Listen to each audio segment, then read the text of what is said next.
specify the objective. But it's very important on the early stage, especially for people who has to work with measures, policy instrument, that you know what you're striving after.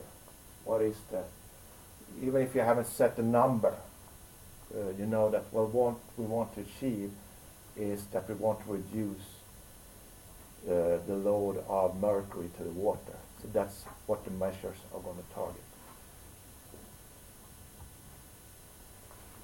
And there's several possible ways to describe, or I should say determine the objective target. Sometimes it's political decision that is the base.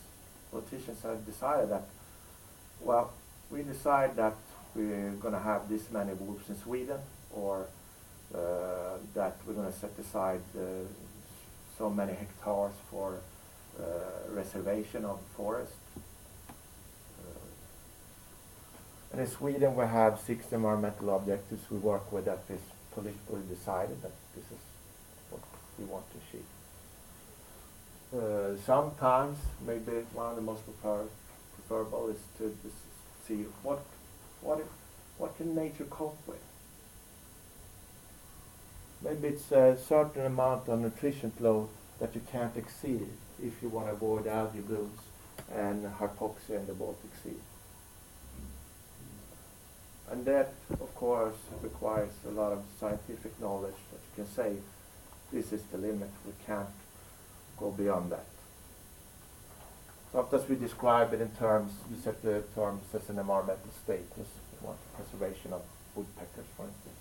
This is the status we want. We want to have clean beaches. We want to have a water you can drink, etc.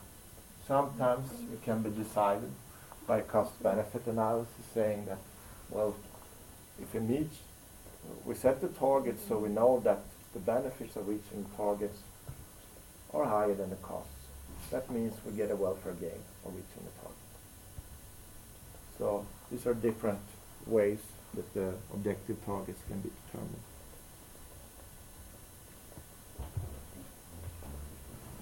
Step number 3 is to describe the reference alternative. So what happens if target is not reached? Will the problem increase, or will it take care of itself? Or what will happen? You need this because we're not working in the status quo.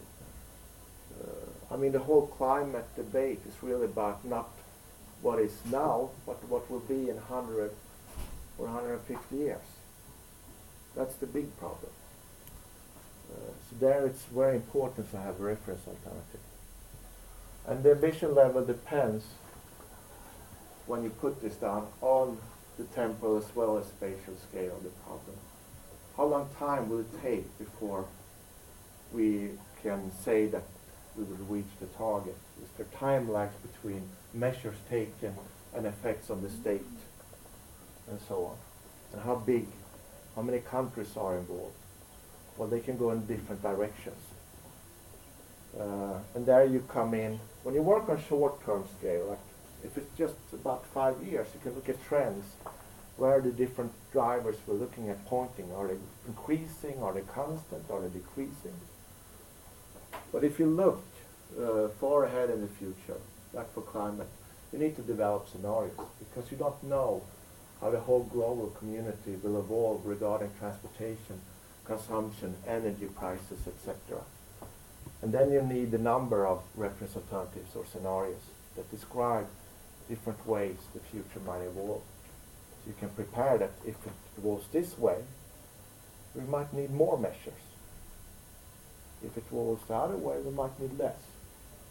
But that gives the policymakers an idea that, well, we suggest these measures, but in the case we see this happening with regard to climate, for instance, or transportation or energy prices, you might have to change the measures taken.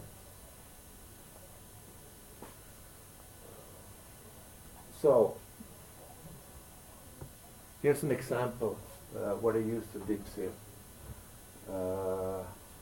And it's water related, where you have drivers, pressures, state, And what they first did was, what is the current rate of urban water waste treatment, what's going up, industrial discharges going down, and so on. That's the trend. It's a short term. Where are these heading at this point? Then they took out the baseline scenario that looks more further into the future. But what happens in a business as usual with these trends? And they usually goes in the right direction unless one see that something might happen soon that will affect one of them. And then what they took, and these are similar to the scenarios I think where climate works, and also what's it called, ecosystem impact assessment.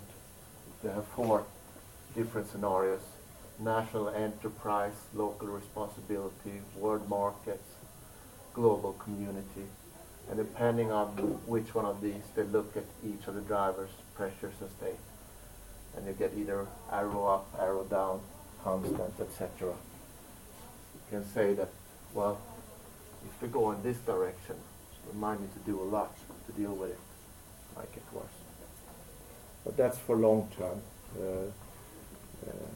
And in the Water Framework Directive, I remember, one part of that was that the target was to be reached at 2050, and then you look at the trends. And for example, we see the implementation of the Urban Wastewater Directive, or maybe that is a big problem now, but it is decreasing, and there is a directive in place that will have an effect. So we might not have to worry so much about that sectors. Agriculture, on the other hand, we don't know what happens. If prices of grain goes up, more fertilizers are used, it might give a worse effect on the state. So I'm going to run off for lunch, and then after that we're going to start with an assignment, and maybe you can gather in your respective groups and